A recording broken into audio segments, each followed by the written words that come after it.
really studied? I'm good, man. A big guy. What's that? You're a big guy. I've seen it before. You've seen it before. I forgot what you like.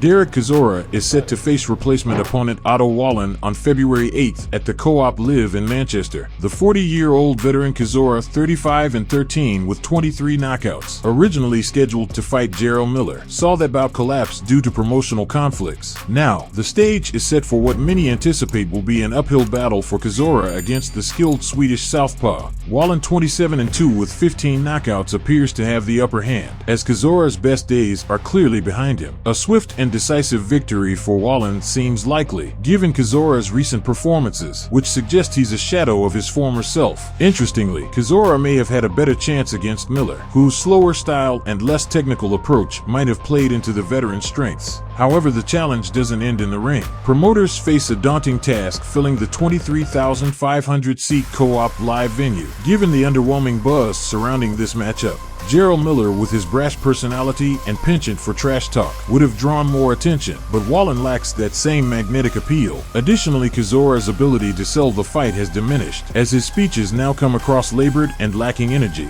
The situation raises questions about whether the promoters might opt to move the event to a smaller, more manageable venue, perhaps one with a capacity closer to 3,500 seats. Despite the challenges, Wallin is arguably a respectable replacement. He remains a top 15 contender, a significant step up from some alternatives Chisora could have faced. Yet, this matchup presents serious risks for Chisora. At 40, he's far from a top-tier heavyweight and hasn't been for some time. Wallin's technical prowess could easily expose Chisora's vulnerabilities, particularly given his sluggish and predictable fighting style. Recent performances further underline the stark realities for Chisora. In his last 3 bouts, he has looked ponderous, with telegraphed punches that opponents can exploit. Wallin, known for thriving against slower, less mobile fighters, is well positioned to capitalize on this. The 34-year-old Wallin is coming off a mixed 2023, where he was stopped in the 5th round by Anthony Joshua in Riyadh, a fight that was more about rebuilding Joshua than a true test of Wallin's abilities. However, Wallin rebounded impressively with a first-round knockout of Honorio Awareem in Atlantic City on July 26th.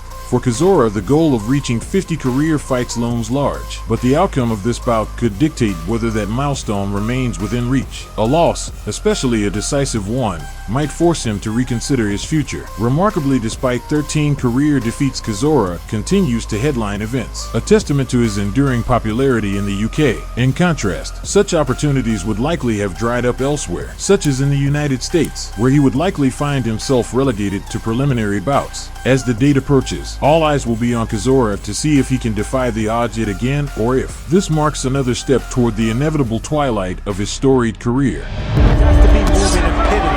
Oh, and a body shot as McKinson's down for the first time as a pro! Verge Ortiz is looking better than ever. He's looking like a beast. I'll tell you one thing, he's coming after everybody. Israel Madrimov is gearing up for an intense schedule with 2 high-stakes fights within just 63 days. On December 21st, he is set to face former WBC interim junior middleweight champion Sergei Bohachuk. Should he emerge victorious and unscathed, Madrimov will then take on WBC interim 154 pounds champion Vergil Ortiz Jr. on February 22nd. The Madrimov-Ortiz clash promises to be one of the highlights of the February 22nd card in Riyadh, Saudi Arabia. It will be fascinating to see how Ortiz deals with Madrimov's combination of technical prowess and punching power. However, this bout hinges on Madrimov navigating the dangerous Bohachuk fight without suffering a defeat or sustaining injuries. A victory over Bohachuk could be a turning point in Madrimov's career, potentially inspiring other fighters to adopt a similar bold strategy to elevate their profiles. Bohachuk, 24-2 with 23 knockouts, known for his relentless pace and heavy hands, poses a formidable challenge. Madrimov must avoid getting drawn into a slugfest and instead leverage his superior skills to neutralize Bohachuk's aggression. The Bohachuk fight was confirmed by promoter Eddie Hearn as part of the Tyson Fury vs. Alexander Usyk 2 rematch undercard, organized by His Excellency Turki Alalshik for the Riyadh season on December 21st. Madrimov's path to the Ortiz bout requires him to learn from past mistakes, including his razor-thin unanimous decision loss to Terence Crawford on August 3rd during another Riyadh season event. that fight, Madrimov displayed flashes of brilliance, but failed to maintain aggression in the later rounds, allowing Crawford to outwork him. Similarly, Bohachuk comes into the bout with a controversial majority decision loss to Ortiz on August 10th. Many viewed the result as contentious, with some believing Bohachuk had done enough to win. Madrimov will need to capitalize on Bohachuk's vulnerabilities while ensuring his own performance is flawless. For Madrimov, this period represents a pivotal moment in his career. If he can overcome Bohachuk and Ortiz Jr., it could cement his place among the sports elite and pave the way for even bigger opportunities. These back-to-back tests will show whether Madrimov is ready to transition from a promising contender to a bona fide star.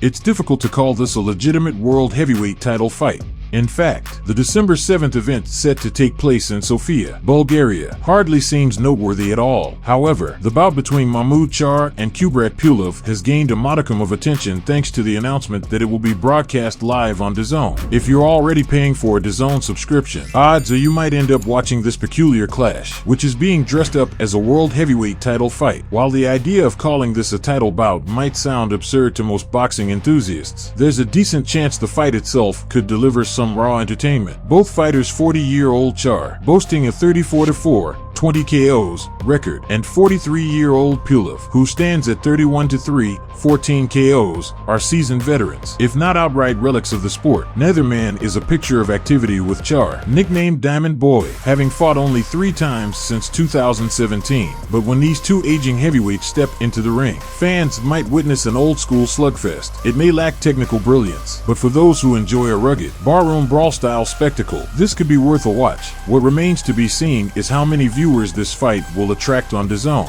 Will it garner significant interest, or will it be relegated to the category of guilty pleasures for boxing fans? I'll admit, I'll likely be tuning in to see how it unfolds. Interestingly, this isn't the only fight DAZN will air that night. On the same evening over in Puerto Rico, Paro and Richardson Hitchins will square off in a more serious and meaningful contest. With both events available to DAZN subscribers, viewers will have a choice between indulging in the curiosity of Charr versus Pulev or watching a far more credible matchup. Will you be watching either or both on December 7th? Subscribe. Please like and comment. This is very important for the development of the channel. See you later.